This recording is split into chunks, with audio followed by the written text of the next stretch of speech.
স্বাগত নিউজ 24 সকাল ৯টার বিরতির সংবাদে সঙ্গে আছে আমি আকাশ এহসান। দেখছিলেন সংবাদ শিরোনাম।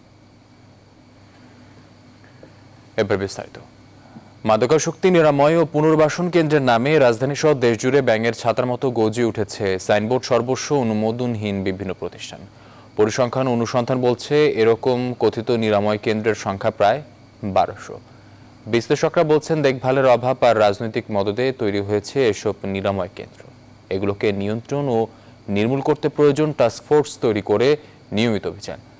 বিস্তারিত আশিকুর রহমান শ্রাবণের প্রতিবেদন, ক্যামেরায় ছিলেন সজীব রহমান। উত্তরা ১২ নম্বর সেক্টরের ৪তলা একটি বাড়ি দেখে বোঝারই উপায় নেই এটি একটি মাদকাসক্তি নিরাময় ও পুনর্বাসন কেন্দ্র। ভেতরে রোগীর সংখ্যা ১২ জন। ক্যামেরার চোখে দেখা যায় চলছে প্রতিদিনের কাজকর্ম, কিন্তু কোনো ধরনের অনুমোদনই নেই উত্তরা লাইফ কেয়ার নামের এই নিরাময় কেন্দ্রটির।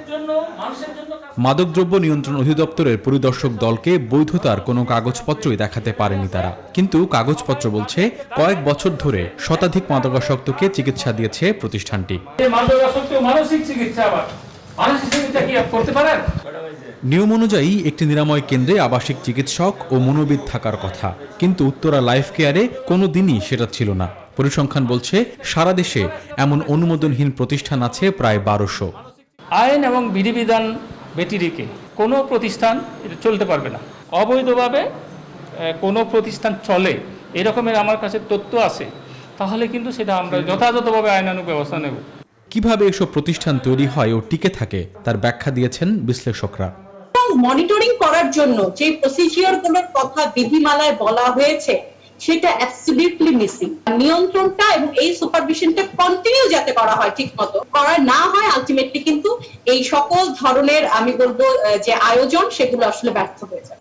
অনেক প্রতিষ্ঠান মাদকাসক্তি নিরাময়ের অনুমোদন নিয়ে বিনা অনুমতিতে করছে মানসিক রোগের চিকিৎসা। সম্প্রতি মাইন্ড এইড হাসপাতালে যার বলি হয়েছেন জ্যেষ্ঠ সহকারী পুলিশ সুপার আনিসুল করিম। পুলিশি তথ্য অনুযায়ী গত ৩ বছরে সারা দেশের মাদক নিরাময় কেন্দ্রগুলো থেকে ১৭ রোগীর লাশ উদ্ধার হয়েছে।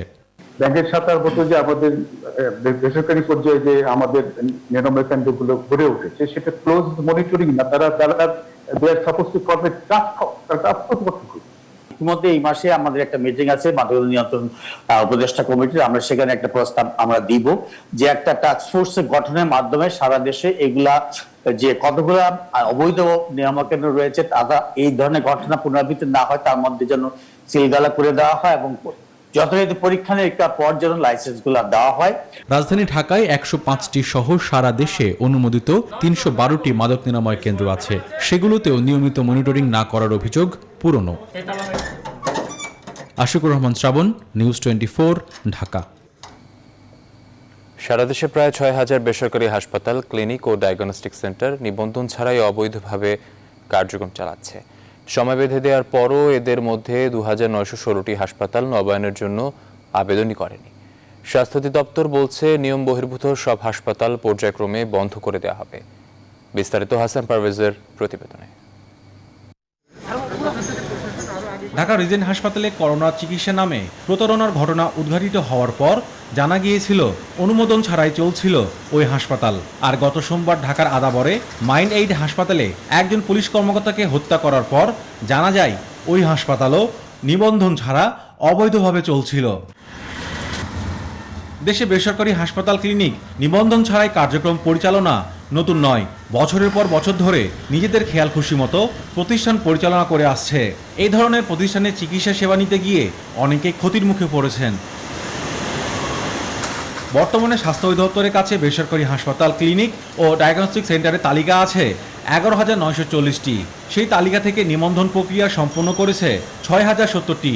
ত্রুটিপূর্ণ আবেদন সহ নানা কারণে বাকি ৫,৮৭০টির নিবন্ধন নবায়ন হয়নি। আর এদের মধ্যে ২,৯১৬টি হাসপাতাল নবায়নের জন্য আবেদনই করেনি। অনলাইনে আবেদন করেনি তাদের উদ্দেশ্য করেই আমরা এই মোবাইল কোড পরিচালনার জন্য নির্দেশ দিয়েছি। যেগুলো আদৌ করে নাই সেগুলিকে বন্ধ করে দেওয়ার জন্য, প্লাস এর সাথে যারা সংশ্লিষ্ট আছে তাদেরকে আইনের আওতায় আনার জন্য। হাসপাতালগুলোর শৃঙ্খলা ফিরিয়ে আনতে গত ২৬ জুলাই টাস্কফোর্স গঠন করে স্বাস্থ্য মন্ত্রণালয়। এরপর ৮ আগস্ট টাস্কফোর্সের দ্বিতীয় সভায় জানানো হয় ২৩ আগস্টের মধ্যে বেসরকারি হাসপাতালে নিবন্ধন নবায়ন করতে হবে। এই সময়ের মধ্যে যারা নবায়নে ব্যর্থ হবে তাদের হাসপাতালের কার্যক্রম বন্ধ করে দেওয়া হবে। এই সিদ্ধান্তের পর ২ মাসের বেশি সময় পার হয়ে গেছে, কিন্তু কারো কার্যক্রম বন্ধ করা হয়নি। যদি আমরা একটা নির্দিষ্ট টাইম বেঁধে দিয়েছিলাম, এই অল্প সময়ের ভিতরে আসলে এত একটা কঠিন কাজ সারা বাংলাদেশে করা আদৌ সম্ভব না। তারপর আমরা চেষ্টা চালিয়ে যাচ্ছি। অবৈধভাবে তো কোনো চালানোর কোনো সুযোগ নেই। লাইসেন্সবিহীন কোনো ক্লিনিক চালাতে পারবে না। কোনো clinic, hospital, diagnostic centre registration ছাড়া চলাই উচিত না, বন্ধ করে। যদি রেজিস্ট্রেশন না করে থাকে, অ্যাপ্লাই ইভেন না করে থাকে, তো all formalities, completing all the formalities, তাহলে সেগুলো বন্ধ করে দেওয়া উচিত। হাসপাতাল নিবন্ধন করা ও হাসপাতাল মনিটরিংয়ের জন্য প্রয়োজনীয় লোকবলের অভাব আছে বলে মনে করে স্বাস্থ্য অধিদপ্তর। এই শার্টের পরে আমরা আরো 15 দিন সময়। হাসান পারভেজ, নিউজ 24, ঢাকা। বাংলাদেশে অনুমোদনহীন কোনো হাসপাতাল, ডায়াগনস্টিক সেন্টার চলতে দেয়া হবে না বলে জানিয়েছেন স্বাস্থ্যমন্ত্রী জাহিদ মালেক। রোববার রাজধানীর কুর্মিটোলা জেনারেল হাসপাতালে 100টি ভেন্টিলেটর হস্তান্তর অনুষ্ঠান শেষে সাংবাদিকদের মন্ত্রী বলেন, লাইসেন্সবিহীন হাসপাতাল বন্ধে পরিদর্শন করে ব্যবস্থা নেওয়ার নির্দেশনা দেওয়া হয়েছে। মাঝে মাঝে বেড়ে যাচ্ছে, সুস্থতার হার বেড়েছে। আমরা যদি সংক্রমণটা কমিয়ে রাখতে পারি তাহলে পরে মৃত্যুর হারটা আরও কমবে। বাংলাদেশে কোনো অনুমোদিত, অনুমোদনবিহীন কোনো হাসপাতাল, কোনো ডায়াগনস্টিক সেন্টার, কোনো ক্লিনিক কাজ করতে পারবে না। সরকার ও স্বাস্থ্য মন্ত্রণালয় বারবার তাগাদা দেওয়ার পরও অনুমোদনহীন ক্লিনিক, ডায়াগনস্টিক সেন্টারগুলো অনুমোদন নিচ্ছে না। অনেকে আবেদন করেনি স্বাস্থ্য মন্ত্রণালয়। কারণটা কি, এ বিষয়ে কথা বলছে রাজশাহী থেকে আমাদের সাথে যুক্ত হচ্ছেন সহকর্মী কাজী শাহেদ। শাহেদ, আপনার কাছ থেকে জানতে চাচ্ছি, রাজশাহীতে অনুমোদনহীন বেসরকারি হাসপাতাল এবং ক্লিনিকের সংখ্যা কত এবং কেন তারা অনুমোদন নিচ্ছে না? আপনি বাস্তব চিত্র কি দেখছেন এবং কি বলছেন হাসপাতাল মালিকরা?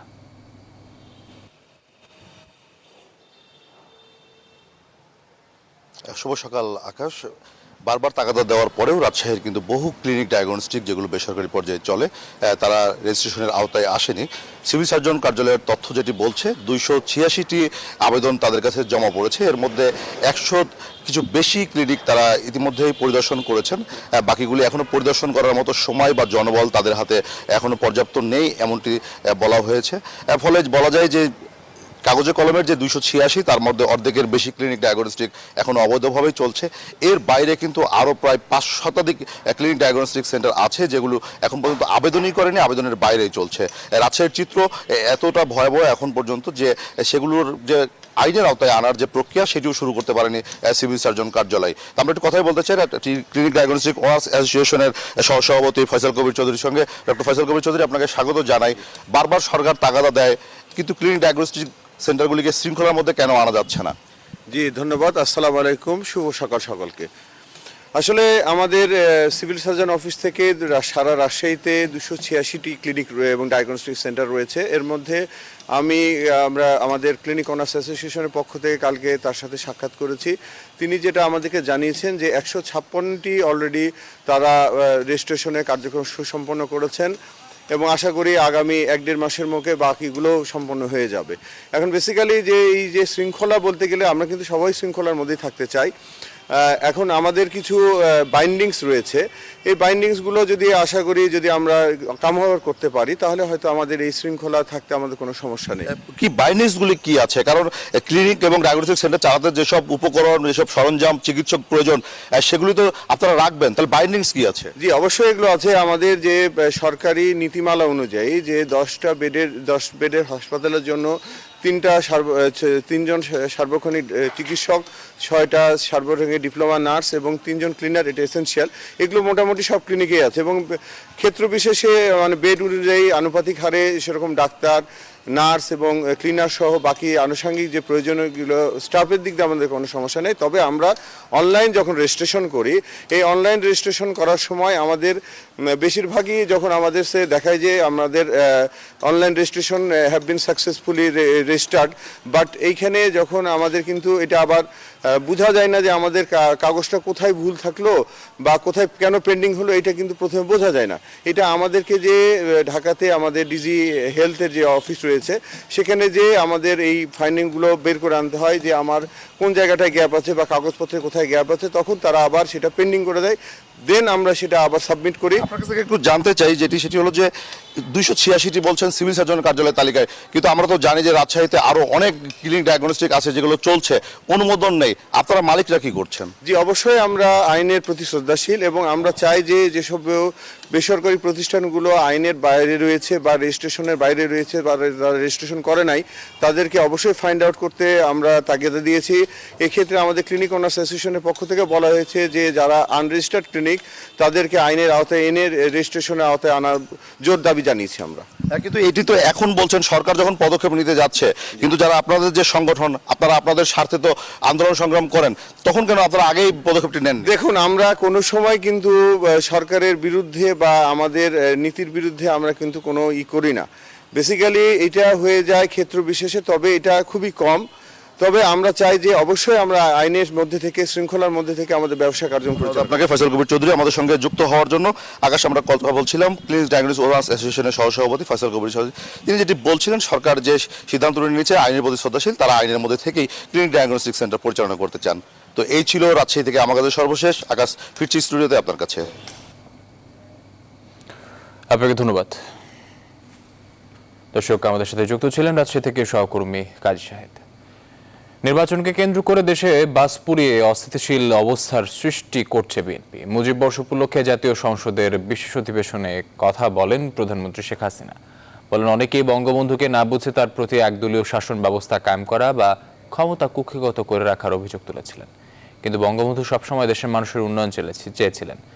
বিশেষ এই অধিবেশনে জাতির পিতার প্রতি শ্রদ্ধা জানাতে সংসদ নেতার উত্থাপন করা সাধারণ প্রস্তাব সংসদে গৃহীত হয়। অন্তরা বিশেষের প্রতিবেদন। 9 নভেম্বর প্রধানমন্ত্রী শেখ হাসিনা বঙ্গবন্ধুকে নিয়ে জাতীয় সংসদে আলোচনার জন্য এক প্রস্তাব উত্থাপন করেন। এরপর বঙ্গবন্ধুকে নিয়ে জাতীয় সংসদে আলোচনা শুরু করেন সংসদ সদস্যরা। তারই ধারাবাহিকতায় 15 নভেম্বরের সংসদ অধিবেশনে বক্তব্য রাখেন প্রধানমন্ত্রী।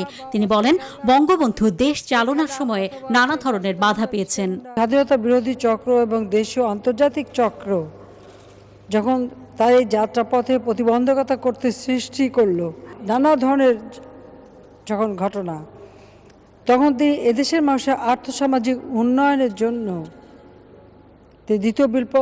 দ্বিতীয় বিপ্লবের কর্মসূচি ঘোষণা দেন। তিনি যখন এই পদক্ষেপটা নেন তখন নানা ধরনের সমালোচনা শুরু হয়েছিল। তিনি একদলীয় শাসন ব্যবস্থা করেছেন, তিনি এটা করেছেন, ক্ষমতা কুক্ষিগত করতে চেয়েছেন, নানা ধরনের কথা বলেছে। কৃষক, শ্রমিক, মজুর সকলের জন্য বঙ্গবন্ধু কাজ করেছেন, নিয়েছেন বিভিন্ন ধরনের পরিকল্পনা, এমন কথা বলেন প্রধানমন্ত্রী।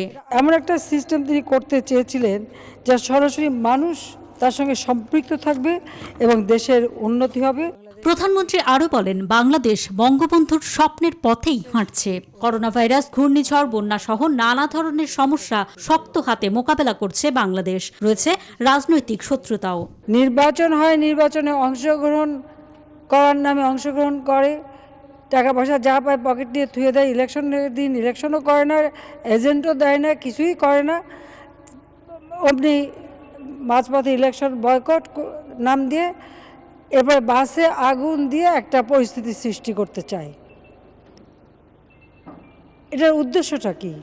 সোমবার জাতীয় সংসদে 1972 সালের 4 নভেম্বরে বঙ্গবন্ধুর দেয়া ভাষণ শোনানো হয়। শাসনতন্ত্র আমাকে, আমাদের পার্টিকে যত তাড়াতাড়ি হয় মানুষের মৌলিক অধিকারে ফিরে আসে সেই জন্য শাসনতন্ত্র দেওয়া হলো। অন্তরা বিশ্বাস, নিউজ 24, ঢাকা।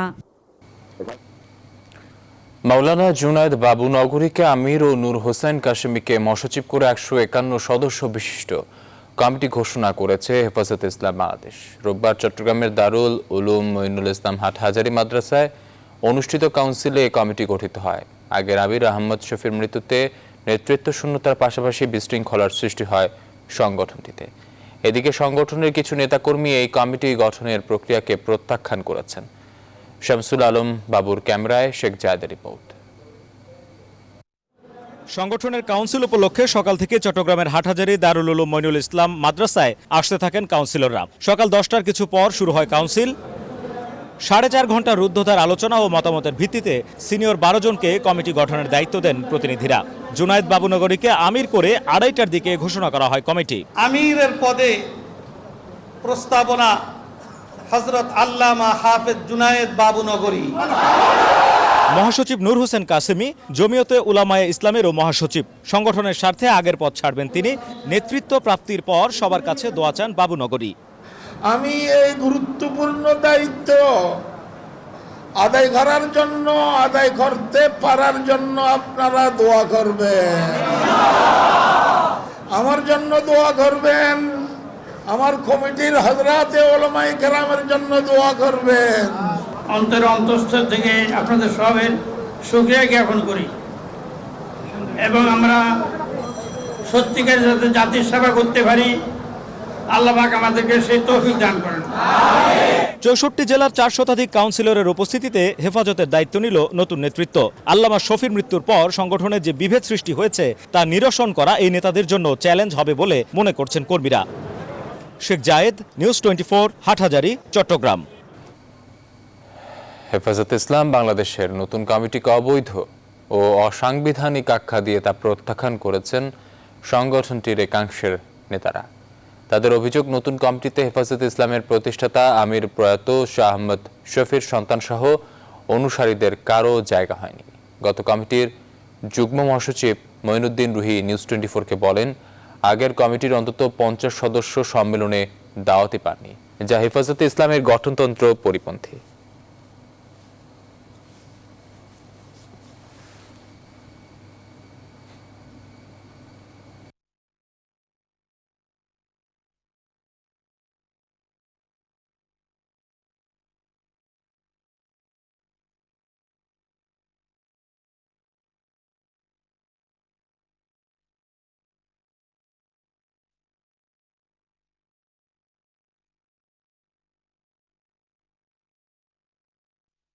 এক কথায় বলতে গেলে আল্লামা আহমদ শফি রহমতুল্লাহের যারা অনুসারী, যারা ঘনিষ্ঠজন, তাদেরকেই বাদ দিয়ে হেফাজত ইসলামের এই কাউন্সিল করা হয়েছে। যিনি আহ্বানকারী তিনি হেফাজত ইসলামের সদস্যপদ নাই এবং যিনি সভাপতিত্ব করেছেন তিনি সংগঠনের সদস্যপদ নাই। এটা অসাংবিধানিকভাবে এটা মানে বৈধতা মনে করি না আমরা, এটা একটা অবৈধভাবে করা হয়েছে। আমরা এটা অবশ্যই প্রত্যাখ্যান করি। ঢাকা মাওয়া ভাঙ্গা এক্সপ্রেসওয়ে বিভিন্ন জায়গায় যাত্রী ওঠানামার ব্যবস্থা রাখায় দুর্ঘটনার ঝুঁকি দেখছেন বিশেষজ্ঞরা। বলছেন এই কারণে দ্রুত গতিতে যান চলাচল বাধাগ্রস্ত হবে। তাদের চোখে ত্রুটিমুক্ত হয়নি এই এক্সপ্রেসওয়ে। তবে সড়ক ও জনপথ অধিদপ্তর বলছে, এক্সপ্রেসওয়ে পুরোদমে চালুর পর সমস্যা হলে পদক্ষেপ নেওয়া হবে। প্লাবন রহমানের রিপোর্ট বিস্তারিত। ঢাকা মাওয়া ভাঙা মহাসড়ক, যেখানে কোনো সিগন্যালের বাধা ছাড়াই দ্রুত গতিতে চলছে যানবাহন। ঢাকা থেকে মাওয়া হয়ে ফরিদপুরের ভাঙা পর্যন্ত 55 কিলোমিটার এই মহাসড়ক উদ্বোধন হয়েছে গত মার্চে। তারপর থেকেই এর সুফল পাচ্ছে দক্ষিণ পশ্চিমাঞ্চলের যাত্রীরা। আগে ঢাকায় যাইতে অনেকক্ষণ সময় লাগতো, এখন তো লাগে 40 মিনিট। গুলিস্তান আগে তো 1.5 ঘন্টা লাগতো। যাতায়াত খুব ভালো হয়েছে। রাজধানী ঢাকা থেকে ফরিদপুরের ভাঙা পর্যন্ত এই মহাসড়কই বাংলাদেশের প্রথম এক্সপ্রেসওয়ে, যেটি পুরোপুরি বাস্তবায়িত হলে দক্ষিণ পশ্চিমাঞ্চলের যাত্রীরা পদ্মা সেতু পার হয়ে 1 ঘন্টারও কম সময়ের মধ্যে পৌঁছাতে পারবেন রাজধানী ঢাকায়। এর মধ্যে এই মহাসড়কের পদ্মা সেতুর দুপাশের কাজ অনেকাংশে শেষ। সুফল পেতে তাই অপেক্ষা পদ্মা সেতু শেষ হওয়া পর্যন্ত। তবে উন্নত বিশ্বে মূল এক্সপ্রেসওয়েতে থাকে না কোনো বাস বে, কিন্তু দেশের প্রথম এই এক্সপ্রেসওয়ের বিভিন্ন জায়গায় এমন যাত্রী ছাউনি সহ বাস স্টপেজ ভাবাচ্ছে বিশেষজ্ঞদের। মূল সড়কের পাশে স্থানীয় যানবাহনের জন্য আলাদা লেন থাকলেও স্বল্প দূরত্বের বাসের জন্য নেই কোনো ব্যবস্থা। একজন যাত্রী যখন নামবেন তিনি কিন্তু রাস্তার ওপারে যাওয়ার চেষ্টা করতে পারেন। দ্রুতগতি গাড়ির ক্ষেত্রে যে আনইন্টারাপ্টেড ফ্লোটা যে প্রয়োজন, সেটা যখন ব্যাহত হবে তখন কিন্তু দুর্ঘটনা ঘটার সম্ভাবনাটা বেড়ে যাবে। 11,003 কোটি টাকা ব্যয়ে সড়ক ও জনপথ অধিদপ্তরের তত্ত্বাবধানে এই এক্সপ্রেসওয়ে নির্মাণ করেছে বাংলাদেশ সেনাবাহিনী। সড়ক ও জনপথ অধিদপ্তর বলছে, বাংলাদেশের যাত্রী চাপ মাথায় রেখেই এই মহাসড়ক নির্মাণ করা হয়েছে। অ্যাকচুয়ালি ত্রুটি বলা যাবে না, এটা এক্সপ্রেসওয়ে অংশে সাধারণত বাসবে থাকে না, বাট বাংলাদেশের একটু বিষয়টা একটু আলাদা, যেখানে এক্সপ্রেসওয়ের মধ্যে লোকাল বাস দাঁড়াবে, এরকম একটা সুযোগ সেখানে রাখা হয়েছে। যে অনেক জায়গায় অবৈধভাবে কিন্তু আরো কিছু বাস স্ট্যান্ড তৈরি হচ্ছে, এগুলো যদি এখনই নিয়ন্ত্রণ করা না যায় তাহলে যে এক্সপ্রেসওয়ের সুফল, সেই সুফল কিন্তু জনগণ ভোগ করতে পারবে না। হয়তো বা ফিউচারে এটা যদি প্রয়োজন হয় আমরা শিফট করার প্রয়োজন হতে পারে। পদ্মা সেতু চালুর পর এই এক্সপ্রেসওয়েতে চলতে টোল দিতে হবে প্রত্যেক যানবাহনকে। তবে প্রত্যাশা মতো সুফল পেতে দ্রুত ত্রুটির বিষয়ে পদক্ষেপের তাগিদ বিশেষজ্ঞদের। প্লাবন রহমান, নিউজ 24, মাওয়া, মুন্সিগঞ্জ। সংসার সীমান্ত ছেড়ে ওপারে পাড়ি জমিয়েছেন দুই বাংলার জনপ্রিয় কিংবদন্তি অভিনেতা সৌমিত্র চট্টোপাধ্যায়। কলকাতার বেলভিউ হাসপাতালে দীর্ঘ লড়াইয়ের পর রোববার দুপুরে শেষ নিঃশ্বাস ত্যাগ করেন তিনি। সন্ধ্যায় কেওড়াতলা শ্মশানে তার শেষকৃত্য সম্পন্ন হয়। তার মৃত্যুতে শোক জানিয়েছেন ভারতের রাষ্ট্রপতি রামনাথ কোবিন্দ, প্রধানমন্ত্রী নরেন্দ্র মোদী এবং পশ্চিমবঙ্গের মুখ্যমন্ত্রী মমতা। শোক জানিয়েছেন বাংলাদেশের প্রধানমন্ত্রী শেখ হাসিনাও। বহু প্রতিভার অধিকারী সৌমিত্রের মৃত্যুতে দুই বাংলায় সংস্কৃতি অঙ্গনে নেমে এসেছে শোকের ছায়া। কলকাতা থেকে ভাস্কর সর্দারে পাঠানো তথ্য ও চিত্রে মাসুদ রানার ডেস্ক রিপোর্ট।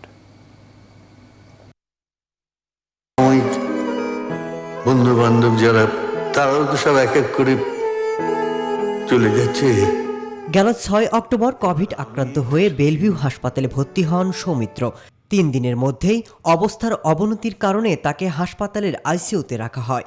সৌমিত্র হৃদযন্ত্র এবং কিডনি জটিলতার পাশাপাশি স্নায়বিক সমস্যায় ভুগছিলেন। দীর্ঘ লড়াইয়ের পর 86 বছর বয়সে রোববার দুপুরে শেষ নিঃশ্বাস ত্যাগ করেন। হাসপাতাল থেকে কিংবদন্তি এই অভিনেতার মরদেহ প্রথমে নিজ বাড়িতে এবং পরে টেকনিশিয়ান স্টুডিও হয়ে রবীন্দ্র সদনে নিয়ে যাওয়া হয়। সেখান থেকে নিয়ে কেওড়াতলা শ্মশানে শেষকৃত্য। হয়তো উনি শেষ পর্যন্ত হেরে গেলেন, কিন্তু উনি আমাদের মধ্যে চিরকাল থেকে যাবেন। ওনার সোল, ওনার আত্মা, ওনার প্রাণ আমাদের মধ্যে থাকবে। সৌমিত্র চট্টোপাধ্যায়ের মৃত্যুর পর ছুটে যান পশ্চিমবঙ্গের মুখ্যমন্ত্রী মমতা বন্দ্যোপাধ্যায়। গভীর শোকের পাশাপাশি পরিবারের প্রতি সমবেদনা জানান। বলেন, এই মহাতারকার মৃত্যুতে বিশ্ব ও বাংলা সিনেমা আজ অনাথ হয়ে পড়ল। চলচ্চিত্র মহানায়ক শুধু নয়, চলচ্চিত্র জগতের এক স্মরণীয় মহান প্রতিভাবান। মানবিক আন্দোলনেও শ্রমিকরা সব জায়গাতে ছুটে গিয়েছে। ভারতের প্রধানমন্ত্রী নরেন্দ্র মোদী শোক প্রকাশ করে বলেছেন, তার মৃত্যুতে বাংলার অনেক ক্ষতি হয়েছে। শোক জানিয়েছে রাষ্ট্রপতি রামনাথ কোবিন্দ। সন্ধ্যায় কেওড়াতলা শ্মশানে হয় সৌমিত্র চট্টোপাধ্যায়ের শেষকৃত্য। গান ছেলোটে শেষ বিদায় জানানো হয় এই কিংবদন্তি অভিনেতাকে। মাসুদ রানা, নিউজ 24। শীতে সবজির সরবরাহ বেড়েছে বগুড়ার মহাস্থান বাজারে, তবে দাম বেশ চড়া। এ বিষয়ে বিস্তারিত জানাতে বগুড়া থেকে যুক্ত হচ্ছেন সহকর্মী আব্দুস সালাম বাবু। বাবু, আপনার কাছ থেকে জানতে চাচ্ছি, উত্তরাঞ্চলের অন্যতম বৃহৎ বাজার এটি, দাম কেমন দেখছেন পণ্যের এবং কি বলছেন বিক্রেতারা?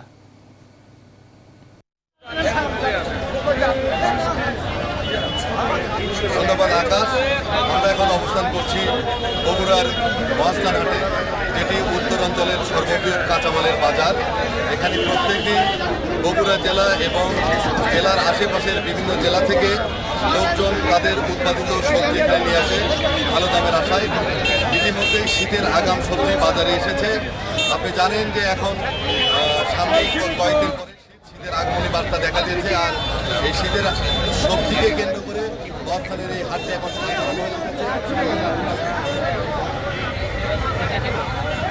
এখন আপনারা দেখতে পাচ্ছেন যে মহাস্থান হাটে সবজি উঠেছে। আমরা দেখতে পাচ্ছি যে মূলা, কপি, ফুলকপি, পাতাকপি এবং বরবটি, ঝিঙ্গা, ছাঁচিরা উঠছে। আমরা এখন কথা বলবো, এখানে একজন বিক্রেতা রয়েছে, সেই বিক্রেতার সাথে আমরা কথা বলবো।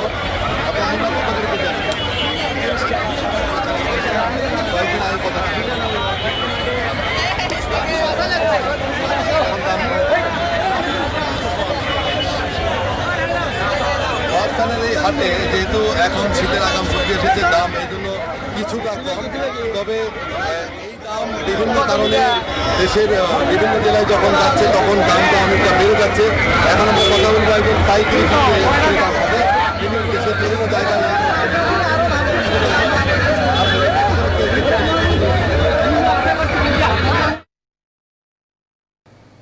বাবু, আপনাকে ধন্যবাদ। দর্শক, আমাদের সাথে যুক্ত ছিলেন সহকর্মী বাবু বগুড়া থেকে।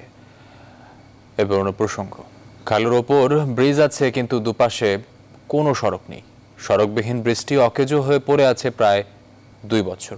বলছি ধামরাই ভাড়ারিয়া ইউনিয়নের তেঁতুলিয়া খালের ব্রিজের কথা, অথচ এই পথ দিয়ে প্রতিদিন যাতায়াত করেন কয়েক গ্রামের হাজার হাজার মানুষ। এ বিষয়ে বিস্তারিত জানাতে সরাসরি যুক্ত হচ্ছেন সহকর্মী নাজমুল হুদা। নাজমুল, আপনার কাছ থেকে জানতে যাচ্ছি, ব্রিজ হওয়ার পরও সড়ক হচ্ছে না কেন এবং কি বলছেন স্থানীয়রা?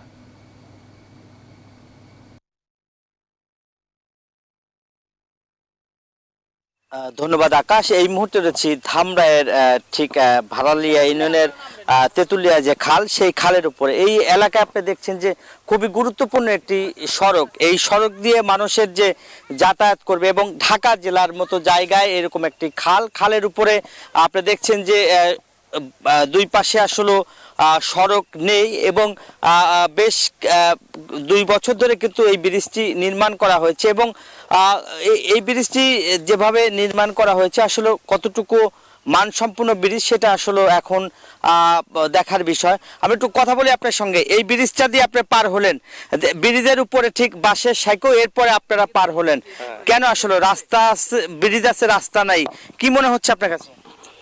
মনে আর কি হবে, এটাই তো সমস্যা রাস্তার জন্য। রাস্তাটা হলে ভালো হয় আর কি, মানুষের যাতায়াতের জন্য, গাড়ি আসবে, যে কোনো সমস্যা সমাধান হবে, এটাই চাই আর কি।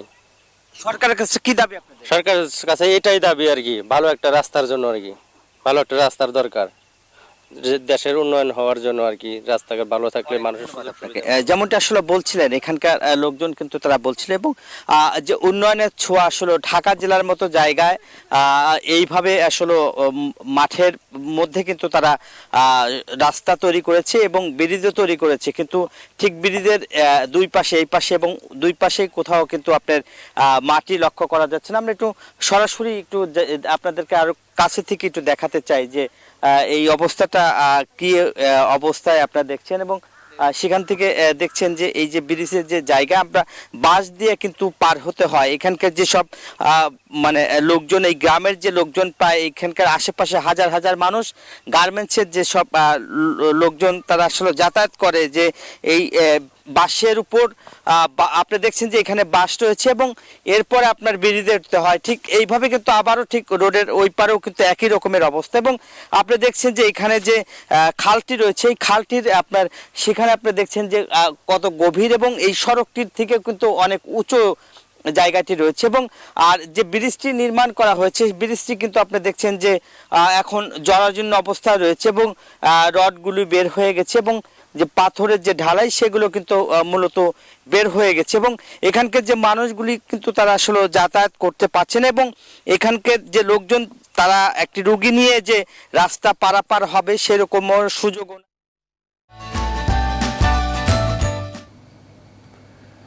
নওগাঁ আগাম জাতের শিম চাষে লাভবান হচ্ছেন চাষিরা। বন্যার কারণে অন্যান্য শাকসবজির পরিমাণ কমে যাওয়ায় বাজারে আগাম জাতের শিমের দাম পাইকারি 100 থেকে 110 টাকা দরে বিক্রি হচ্ছে। দাম বেশি পাওয়ায় খুশি চাষিরা। শিমের রোগ বালাই প্রতিরোধে কৃষকদের সার্বিক দিক নির্দেশনা জানিয়ে কথা জানিয়েছে কৃষি বিভাগ। বাবুল আক্তার রানার তথ্য ও ছবিতে ডেস্ক রিপোর্ট। সবজি এলাকা হিসেবে পরিচিত নওগাঁ সদর, বদলগাছি, মান্দা ও মহাদেবপুর উপজেলা। এখানকার ক্ষেত জুড়ে থোকায় থোকায় শোভা পাচ্ছে তরতাজা শিম। এবছর আগাম শিম চাষে দাম ভালো পাওয়ায় লাভবান হচ্ছেন চাষিরা। আগাম শিম প্রতি কেজি পাইকারিতে 100 থেকে 110 টাকায় বিক্রি হচ্ছে। চাষিরা জানান সব খরচ বাদ দিয়ে প্রায় 60 থেকে 70 হাজার টাকা লাভ থাকে।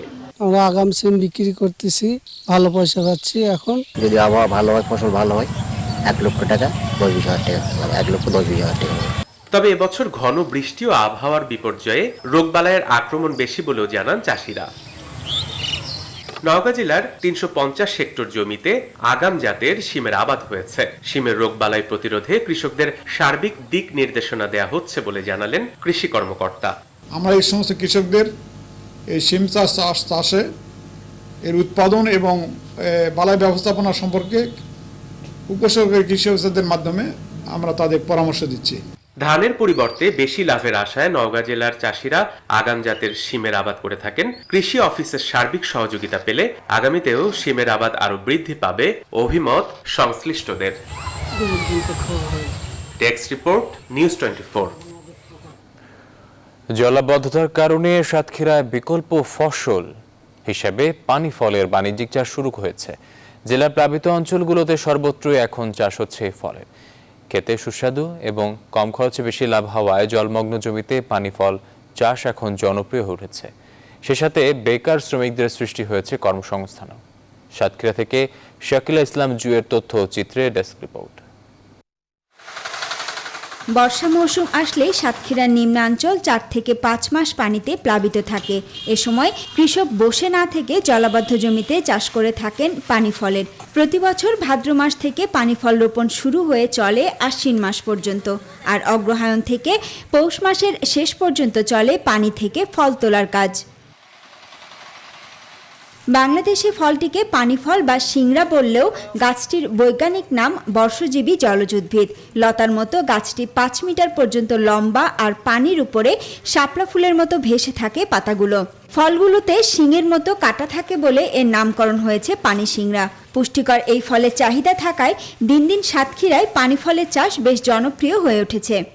এই জমিতে 12 মাসই পানি বদ্ধতা থাকে, পানি সংস্কারের কোনো ব্যবস্থা নেই, তাই নির্বিশেষে আমি এই জমিতে পানি ফল চাষ করছি। আমি এখন এই সিংড়া বনে কাজ করি, আমি এখন বেশ আমার সংসার চালাইতে পারতেছি। 1 বিঘা জমিতে পানি ফল চাষ করতে খরচ হয় 10,000 টাকা, আর তা থেকে উৎপাদিত ফল বিক্রি করে লাভ হয় 30 থেকে 40,000 টাকা।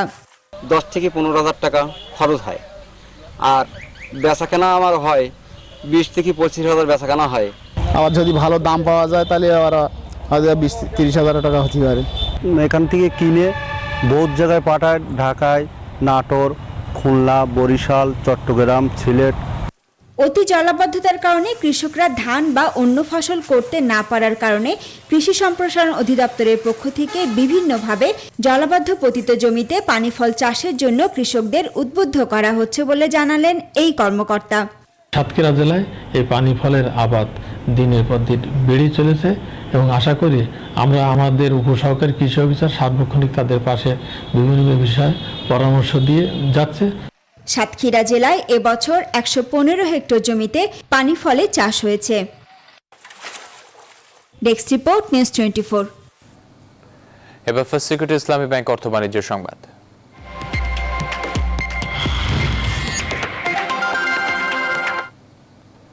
ঠাকুরগাঁওয়ে এবছর ফুলকপির আশানুরূপ উৎপাদন হয়েছে। বাজারে দর ভালো থাকায় আর্থিকভাবে লাভবান হচ্ছেন কৃষকরা। এখানকার ফুলকপির বেশ চাহিদা থাকায় জমি থেকেই কিনে নিয়ে যাচ্ছেন ব্যবসায়ীরা। আগাম সবজি চাষে কৃষকদের সব ধরনের সহযোগিতা করছে স্থানীয় কৃষি বিভাগ। আব্দুল লতিফ লিটুর তথ্য ও চিত্রে ডেস্ক রিপোর্ট।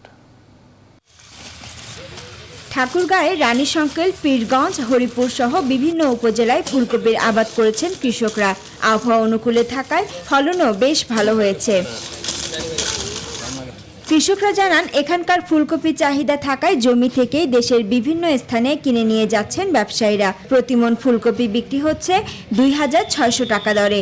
বাজার দর ভালো থাকায় আর্থিকভাবে লাভবান হচ্ছেন এই অঞ্চলের কৃষকরা। 3 বিঘা বাটিতে আমার 1,20,000 টাকা খরচ, আমি 4 লাখ টাকার উপরে বেচছি। কপির দাম ভালো থাকায় আশা করা যায় 6-7 লাখ টাকার মতো কপি আমরা এবার বিক্রি করতে পারবো। এবার কপির ফলন বেশি এবং লাভও বেশি, প্রতি বিঘায় 50,000 টাকা আমাদের লাভ আসতেছে। এবছর যেভাবে কপির দাম তাতে অনেক বেশি লাভবান। বর্তমান কপি 2,600 টাকা পর্যন্ত মন চলতেছে। সংশ্লিষ্টরা জানান, এ জেলায় 2020-21 অর্থ বছরে 8,824 হেক্টর জমিতে সবজি চাষের লক্ষ্যমাত্রা ধরা হয়েছে। লক্ষ্যমাত্রা পূরণের লক্ষ্যে কৃষকদের সব ধরনের সহায়তা করছে স্থানীয় কৃষি বিভাগ। ইতোমধ্যেই আমাদের আগাম সবজি হিসেবে 3,500 হেক্টর জমিতে ফুলকপি, বাঁধাকপি, লাউ, করলা ইত্যাদি সবজির চাষ হচ্ছে। আমরা কৃষি সম্প্রসারণ বিভাগের তরফ থেকে এই কৃষকদেরকে হাতে কলমে আগাম সবজি চাষের কলা কৌশল এবং সুষম সার প্রয়োগ, পোকামাকড় দমন ইত্যাদি বিষয়ে প্রশিক্ষণ দিয়ে যাচ্ছি। ঠাকুরগাঁয়ে প্রায় ৩৫০০ হেক্টর জমিতে ফুলকপি, বাঁধাকপি সহ আগাম জাতের বিভিন্ন সবজি চাষ করেছে কৃষকরা। Desk report, news 24। এবার আন্তর্জাতিক। ইথিওপিয়ার পশ্চিমাঞ্চলে একটি যাত্রীবাহী বাসে উঠে গুলি করে ৩৪ জনকে হত্যা করেছে বন্দুকধারীরা। বেনিশানজুল গুমৌজ অঞ্চলে ওই হামলার ঘটনাটি ঘটে। রোববার দেশটির জাতীয় মানবাধিকার সংগঠন ইথিওপিয়ান হিউম্যান রাইটস কমিশন জানিয়েছে, কয়েকজন বন্দুকধারী একটি যাত্রীবাহী বাসে উঠে হামলা চালায়। হামলায় তাৎক্ষণিকভাবে ৩৪ জন নিহত হওয়ার খবর পাওয়া গেছে। এই সংখ্যা বাড়তে পারে, তবে ওই হামলার সঙ্গে ইথিওপিয়া ও টিপিএলএফ বাহিনীর লড়াইয়ের কোনো যোগসূত্র আছে কিনা তা জানা যায়নি। বাসে ওই হামলা ছাড়াও অন্য ৩টি এলাকায় একই ধরনের হামলার খবর পাওয়া গেছে। এছাড়া সংঘাতের মুখে নিরাপদে আশ্রয় নেওয়া লোকদের ওপরও হামলা হয়েছে বলে জানা গেছে।